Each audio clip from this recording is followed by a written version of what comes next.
Voltei, pessoal. Voltaram aí? Foi. Pessoal, eu recriei lá a conta, a história de account. Eu recriei e coloquei dessa vez explicitamente para dar permissão, né? Pro Azure AD. Aí ele resolveu me dar permissão.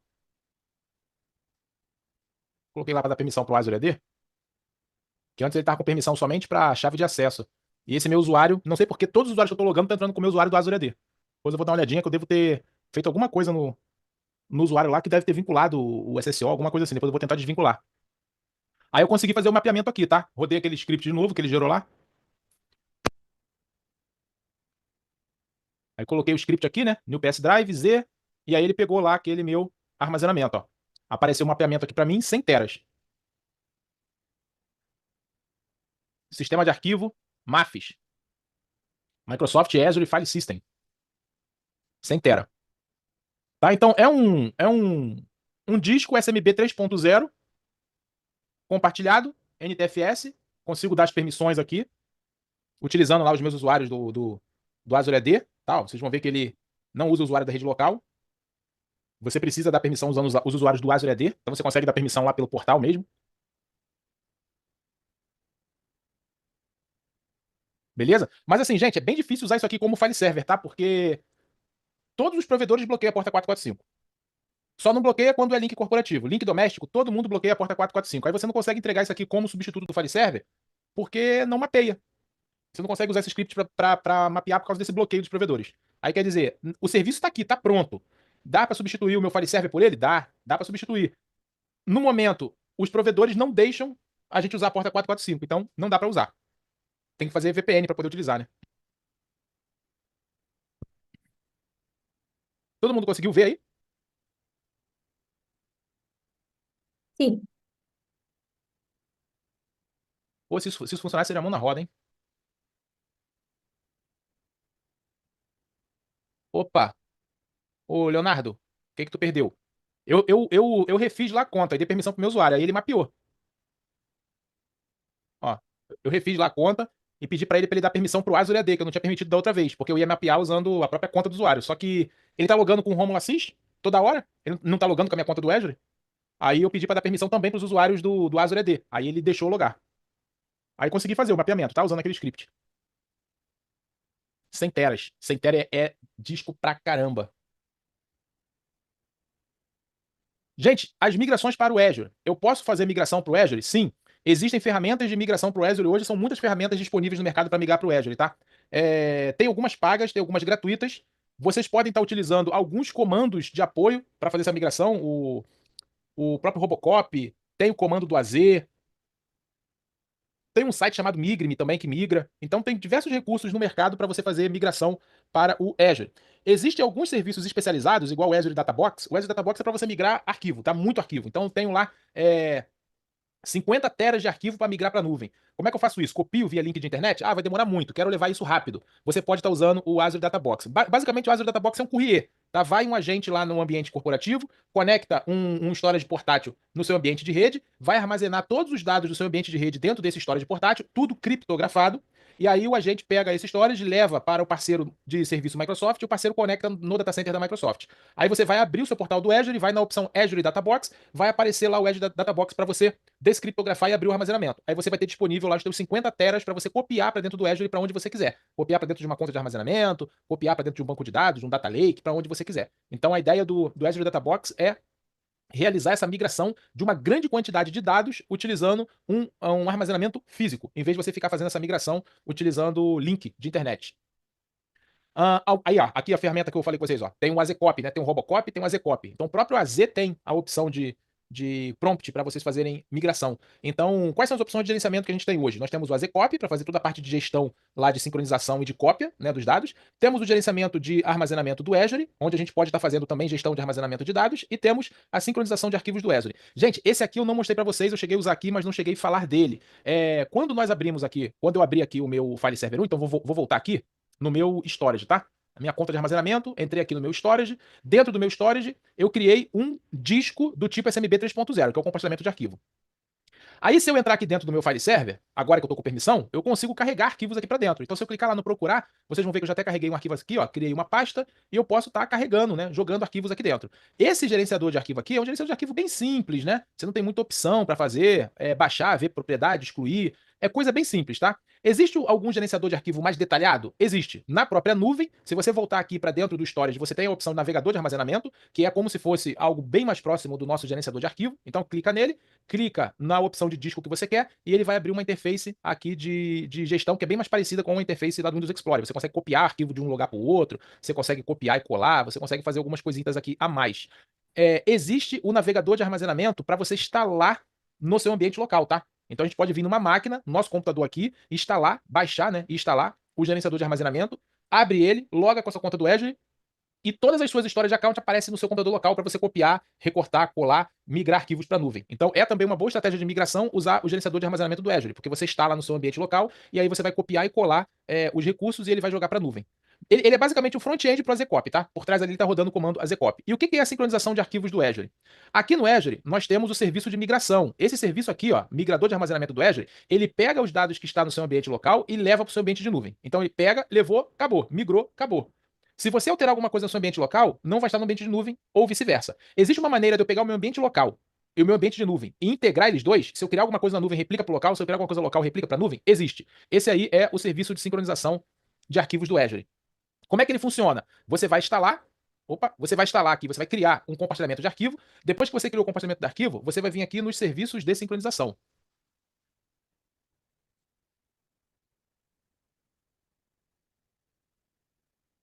Cara, em português, o Azure me mata. Aqui, ó, serviço de sincronização de armazenamento. Aí você vai criar um serviço, ele vai pedir na hora que você cria o serviço para você apontar uma conta de armazenamento, então você já tem que ter lá um file server criado.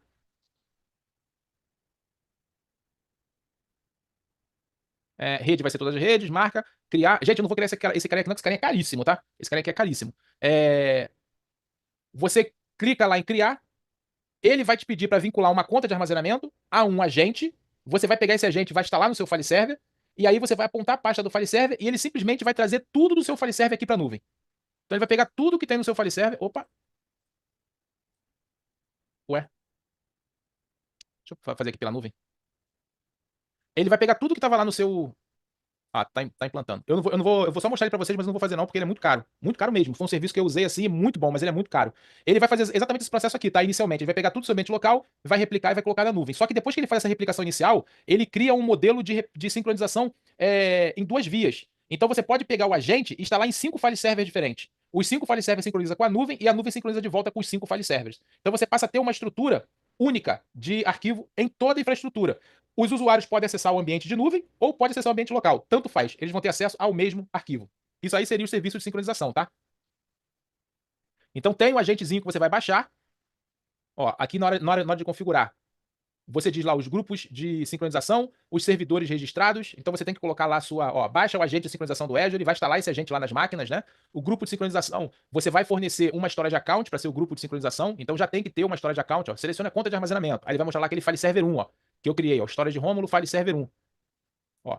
Então você já deixa a conta criada, cria o serviço de sincronização, baixa os agentes, leva os agentes lá para o seu file server, instala e aí sincroniza todos os file servers da empresa com um ambiente de nuvem. Serviço de sincronização do Azure. Esse carinha aqui é muito bom, tá? Eu experimentei ele por um tempo. Assim, ele é muito bom, ele é muito eficiente, muito rápido. Tu cria o arquivo, ele replica o arquivo muito rápido. Mas o problema dele é que ele é muito caro. Eu achei ele muito caro para um serviço de arquivo. Foi o Professor, uma que, dúvida. foi o que quebrou. Fala. Ele serve, por exemplo, na minha empresa, a gente utiliza o OneDrive para fazer esse sincronismo. Uhum. Ele serviria no lugar do OneDrive? Ou En- os dois não se comunicam? Então, o OneDrive, ele é para um usuário. Você É, não um faz, usuário por exemplo, um pessoal. file server para a empresa inteira. Esse aqui é para fazer um file server para a empresa inteira, por exemplo. Você vai ter 2.000 usuários com Drive Z, por exemplo. Não tem esse mapeamento que eu fiz aqui? Sim. Então, isso aqui vai estar tudo nas máquinas dos usuários. E aí você tem 20 filiais. O usuário gravou um arquivo aqui no Drive Z da máquina dele, vai sincronizar com a nuvem. A nuvem sincroniza com todos os file servers. No caso, um exemplo que eu uso no dia a dia é que no meu é feito pelo SharePoint, por exemplo. Uhum, E o SharePoint ele tem sincronismo direto com o OneDrive. isso. Se eu quiser trazer para a máquina local um atalho. Eu conseguiria fazer esse mesmo atalho do SharePoint pro Azure? Não, não consegue. Certo. Não consegue. Esse aqui é um compartilhamento SMB 3.0. Compartilhamento padrão. Uhum. Você não precisa instalar agente, não precisa nada. É simplesmente mapeou, tá funcionando. Só que o custo é muito mais alto, né? Eu achei o custo muito alto, isso aqui quebrou. Tá. Mas assim, o serviço é fantástico, o serviço é muito bom. Gente, vamos pegar aqui o pedacinho da identidade. Então vamos falar um pouquinho aqui sobre a questão de como se faz essa parte de gestão de identidade, gestão de acesso aqui dentro do Azure. Essa parte aqui é a parte mais rápida, tá? Então, o primeiro conceito, eu acho que eu cheguei a falar muito já desse cara aqui durante o curso, mas a gente não tratou muito bem dele, que é o Microsoft Entra ID. O que é o Microsoft Entra ID? É o nosso diretório de usuários aqui da nuvem. Então, se eu entrar aqui, ó, em Microsoft Entra ID, eu vou ter aqui meio que um gestor de usuários, grupos, contas de computador. Então, eu consigo criar usuários aqui na nuvem, consigo sincronizar os meus usuários do AD local com o AD aqui da nuvem. E aí eu passo a usar esses usuários para dar permissão de acesso a recurso, para dar acesso ao ambiente. Cara, realmente, eu fiz uma besteira com o meu usuário. O meu usuário está como Microsoft Account em vez de estar como usuário de nuvem. Tô vendo aqui agora que ele está vinculado errado. Realmente eu fiz uma besteira aqui bem grande com ele. Depois eu vou consertar isso aqui. Então, ele é basicamente um serviço de diretório, tá? Onde eu vou criar e gerenciar os meus usuários. Normalmente, o que as empresas fazem? Elas sincronizam, tá? Então, nós temos aqui, ó, o Microsoft Entra Connect, que é um agente. Você vai instalar esse agente dentro do seu ambiente local, numa máquina, num servidor do seu ambiente local, e esse agente vai sincronizar os usuários do seu AD local com o seu AD da nuvem. Então, normalmente, as empresas fazem isso. Trabalham com uma única lista de usuários, onde você vai sincronizar o AD local com o AD de nuvem. E aí, o seu Microsoft Entra ID é a sua versão de nuvem para fazer a autenticação dos usuários. Um outro exemplo de uso que a gente pode estar fazendo com o nosso ambiente do Azure para os usuários é o seguinte: existe a necessidade no meu ambiente de rodar aplicativos dentro de um serviço de diretório. Então, aplicativo que precisa de autenticação Kerberos, precisa do serviço LDAP para o aplicativo funcionar. Tem como eu rodar isso na nuvem com o Microsoft Entra ID? Não. O Microsoft Entra ID, ele faz autenticação usando SSO. Ele não usa Kerberos, ele não usa LDAP, ele usa SSO. A Microsoft disponibilizou uma outra maneira de você criar um ambiente de domínio na nuvem, que é o Microsoft Entra Domain Services. O Microsoft Entra Domain Services, ele é uma solução PaaS para o Active Directory. Então, a Microsoft instala 2 servidores, levanta um Active Directory aqui no ambiente de nuvem e você consegue carregar aplicativos para dentro desse ambiente que está rodando aqui na nuvem. Então, você conseguiria colocar, por exemplo, uma máquina virtual dentro desse domínio aqui da nuvem e instalar uma aplicação nessa máquina virtual e rodar com Kerberos, rodar com LDAP aqui na nuvem. Professor, substitui o meu domínio local? Eu poderia tirar o meu AD local? Não. Por quê? Eu tenho o meu AD local, que é Kerberos LDAP, vou usar o Microsoft Entra ID Connect, o agente de sincronização, para sincronizar os meus usuários locais com o meu Microsoft Entra Domain Service. Então, ainda vou utilizar o agente para fazer a sincronização do meu AD local com esse AD de nuvem. Gente, são 2 tipos de domínio diferentes, tá? O Microsoft Entra ID é SSO, é direto, aquela interface que eu mostrei para vocês, é direto lá na interface do Azure. O Azure Domain Services, ele é uma solução de Active Directory, igual eu tenho no meu ambiente local, só que ele está rodando na nuvem. E aí eu consigo usar o Microsoft Entra ID para sincronizar os meus usuários locais também com o Azure Domain Service. E aí eu continuo ainda tendo um único banco de dados. Os meus usuários do Entra ID, os meus usuários do AD local e os meus usuários do Entra Domain Service são uma coisa só. Eu não vou ter um grupo de usuários para cada ambiente que eu estiver rodando. E o Microsoft Entra ID Connect faz toda essa sincronização acontecer. Então, por exemplo, se eu tiver o meu AD tiver no servidor local e eu quero tirar esse AD local, eu não consigo deixar só no Entra ID? Eu não consigo deixar hospedado só na Microsoft? Consegue, mas se você for uma empresa nova que está criando infraestrutura agora, esse processo ele vai ser indolor. Se você já é uma empresa que tem uma estrutura, tem Active Directory, tem servidores, para você fazer esse processo, é um processo doloroso, tá? Porque você tem que começar do zero. Certo. Você não pode sincronizar o seu AD local com o AD da nuvem para subir os usuários e depois simplesmente excluir seu AD local. Os seus usuários sincronizados, eles não são nativos da nuvem. Eles não são gerenciáveis completamente pela nuvem. Você precisa do AD local o tempo todo. Certo. Se você for uma empresa começando agora, você já cria tudo a partir da nuvem. Aí não, dá para fazer tudo, tá? Dá para Mas fazer tudo. eu consigo fazer essa implementação. Se eu quiser, por exemplo, eu tô programando Consegue. para fazer essa mudança. Eu consigo implementar pra nuvem e depois desligar o local. Não, não consegue. Uma vez que você tem local, se você sincroniza o local com a nuvem, você tem que manter o seu local funcionando para sempre. Mas eu posso fazer na mão do zero. Você pode fazer na mão do zero. Tá. Nossa, é muita coragem, cara. É muita coragem, vou te falar. Entendi. Gente, a autenticação e autorização. Isso aqui é só para explicar o processo, tá? Esse slide aqui é só para explicar como é que funciona o processo de permissionamento dentro do Azure, tá? Uma vez que o usuário autentica dentro do Azure, ou seja, eu valido usuário e senha, ou usuário e multifactor, né? Usuário, senha e ali o código do aplicativo fornecido pelo celular. A gente diz que o usuário está autenticado. Autenticação quer dizer que ele vai ter acesso a qualquer lugar do ambiente? Não. Depois que ele está autenticado, vem o segundo processo, que é a autorização. É na autorização que nós vamos validar o que ele pode usar dentro do ambiente. Então, todo recurso dentro do Azure tem uma DACL e uma SACL, a lista de usuários que tem permissão para acessar esse recurso. Então, o usuário pode autenticar, mas tentar acessar o recurso, ele vai ter o acesso negado, se ele não tiver dentro da lista de permissionamento de acesso, tá? Então, são 2 processos diferentes. Autenticação, eu só valido a credencial do usuário. Autorização, eu verifico se aquela credencial validada pode usar aquele recurso ou não. Hoje o Azure trabalha com autenticação multifactor, então você coloca usuário e senha, tem um aplicativo no celular onde aparece um código e você valida esse código para concluir o seu acesso. A Microsoft está tornando isso obrigatório, tá? Então, dentro de pouco tempo, todos os usuários para acessarem o Azure vão ter que fornecer usuário, senha e validar com o aplicativo o seu usuário para poder ter o acesso. Além desses recursos que nós falamos, o que mais eu posso fazer com o Microsoft Entra ID? Eu posso fazer colaboração B2B, então o usuário de outros ambientes que não Microsoft podem integrar ou interagir com o meu Microsoft Entra ID. Então, usuários Google, Facebook, LinkedIn, Salesforce, de outros tenants do Azure, eles podem interagir com o meu ambiente local mediante convite. Então, eu posso enviar um convite, que foi exatamente isso que aconteceu com o meu usuário aqui, tá? Essa loucura que aconteceu aqui com o meu usuário foi isso, tá? Eu devo ter enviado um convite do meu usuário Hotmail para o meu usuário de nuvem, devo ter feito uma demonstração, alguma coisa assim. Enviei o convite e o meu usuário Rômulo clicou no convite e aceitou. Automaticamente vinculou a minha conta de usuário do Azure AD ao meu usuário pessoal, a minha conta pessoal. E aí passou-se a se tratar como se fosse uma conta só. Isso aí é um cenário clássico de B2B, tá? Onde eu tenho lá uma conta que não é do Entra ID, mas eu envio um convite para essa conta, a pessoa clica e eu vinculo uma conta do Entra ID a essa conta de usuário lá externa. E agora o usuário pode trabalhar com o meu ambiente. Um outro cenário é o B2C. O B2C seria o quê?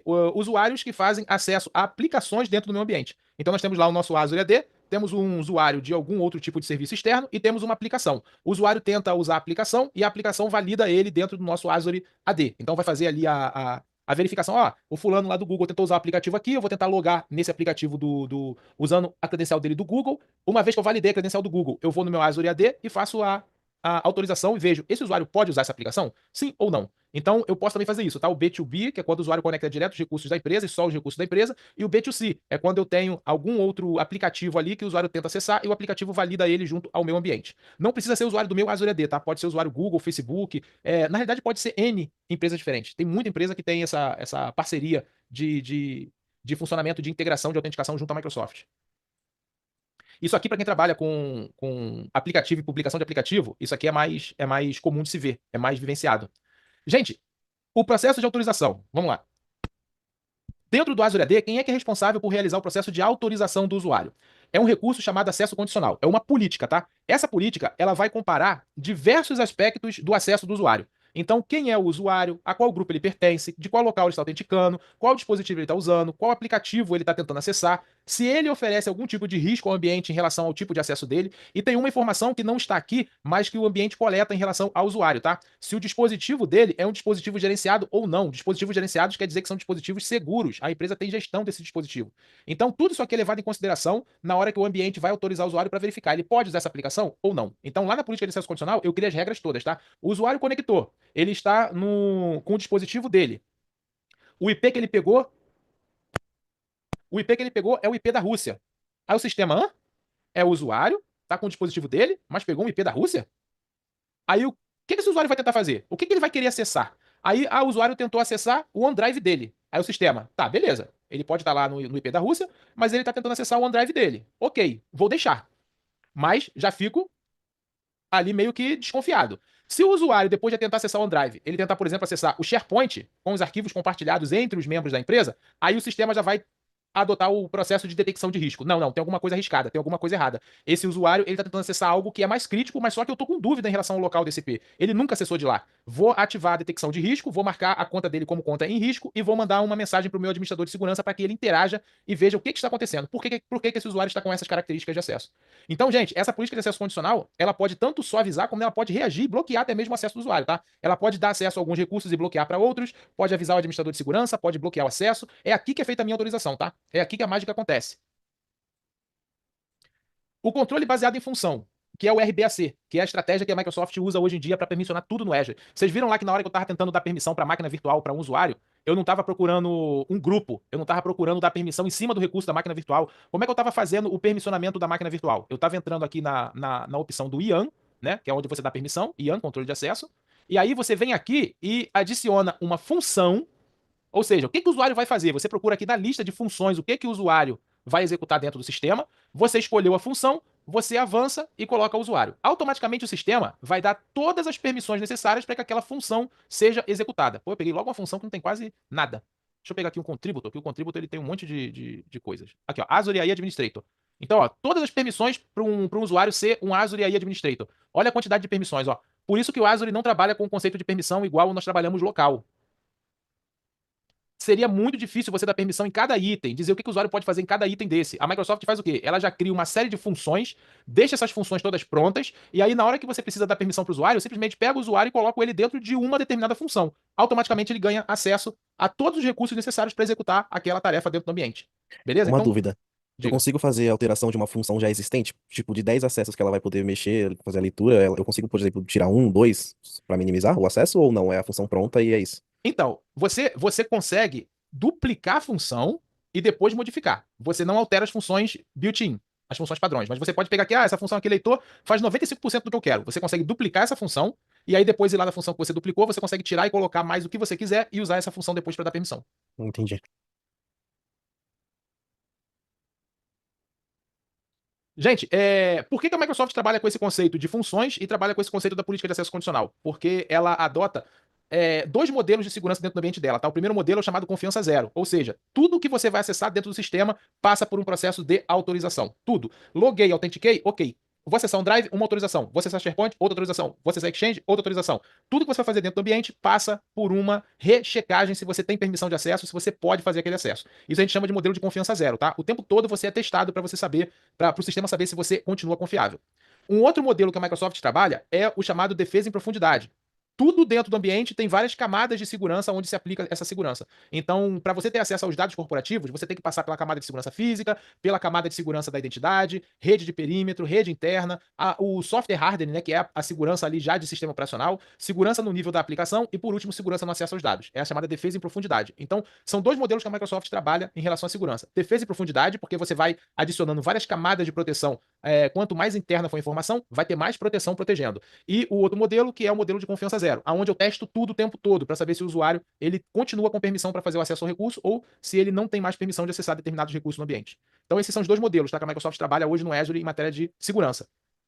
E quem pode me ajudar a manter a segurança do meu ambiente? O Microsoft Defender for Cloud. Então existe o serviço do Microsoft Defender na nuvem, onde você vincula sua subscrição, vincula seu serviço de aplicativo, sua história de account, você vincula diversos serviços do Azure, quase todos os serviços do Azure você vincula ao Microsoft Defender. Ele vai fazer a análise do serviço, ver como está configurado o serviço, vai te fornecer recomendações de segurança, vai te fornecer capacidade de analisar e identificar ataques ou comportamento de atacante dentro do ambiente e também vai te dar como se fosse um feedback, né? O que eu mudo no meu ambiente para melhorar o status de segurança do meu ambiente, o comportamento de segurança do meu ambiente. Então existe esse serviço do Microsoft Defender, tá, gente? Ó, Microsoft Defender for Cloud. É Você pago, vem né? aqui, é pago.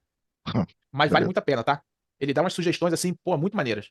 Então você vincula. Eu costumo vincular a subscrição logo, tá? Eu vou lá e vinculo a assinatura. Por que eu vinculo a assinatura? Porque tudo que tiver dentro dessa assinatura, ele vai varrer, entendeu? E aí você tem um feedback dele em relação a toda essa parte de postura de segurança. Ele vai te dizer o que tá legal, o que não tá legal no seu ambiente e vai sugerir mudanças. Então, vale bastante a pena, tá? Vale bastante a pena. É um serviço que o custo dele é bem acessível, não é caro e te dá, assim, uns feedbacks muito bons no seu ambiente. Gente, com isso a gente finalizou o módulo 2. Módulo um pouquinho grande, né? Eu vou pegar aqui o módulo 3, depois a gente faz a nossa. Pode mandar o PPT? Posso. Posso mandar. Gente, alguma pergunta? Não, foi bem claro. Pouca coisa também, né? Tem muito conceito que eu acho simples ainda. Tipo, dá pra entrar mais a fundo, mas acho que é mais na parte do 104. Aqui é muita teoria, né? Aqui é muita teoria. O 104 lá é que a gente cai pra dentro legal. Eu vou pegar aqui o módulo